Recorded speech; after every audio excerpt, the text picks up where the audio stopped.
9 years ago, my brother punched me and cut me out of his life after his wife called me trash. Yesterday, they showed up at my oceanfront mansion announcing they're moving in. I just smiled and locked the gate. 9 years ago, my own brother punched me and cut me out of his life because his wife called me trash. Yesterday, they appeared at my oceanfront mansion, ready to move in. I just smiled and locked the gate. My name is Kyle. That day, 9 years back, my brother hit me in the face, then stared straight into my eyes and declared, "Trash like you doesn't belong in my life." He walked away with the woman who had poisoned everything between us. After that, there were no calls, no birthdays, just absolute silence. Now, fast forward. I built myself up from nothing, eventually becoming a CEO and buying this beachside mansion. And guess who showed up the very next morning? Smiling, suitcases in hand, they said, "Hey, little bro, got room for family?" They assumed I'd forgotten. They assumed I'd crumble. But what I did next, they absolutely never saw coming. The air hung heavy with the scent of charcoal, stale beer, and an overdose of feigned cordiality. It was a muggy Sunday evening in Charleston, South Carolina. My brother Caleb's backyard buzzed with the usual cast of characters.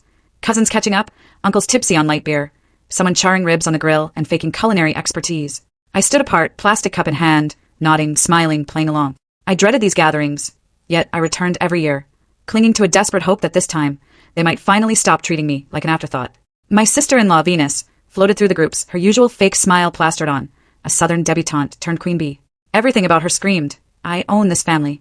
And sadly, she wasn't wrong. "Kale, sweetie," she purred, too loudly, resting her manicured hand on my shoulder as if performing an act of charity. "Still between jobs, huh?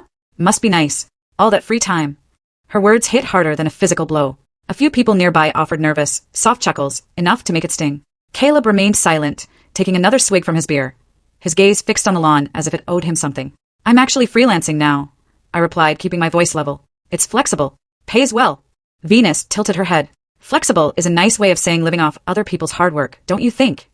Something inside me fractured, just a little, but I didn't respond.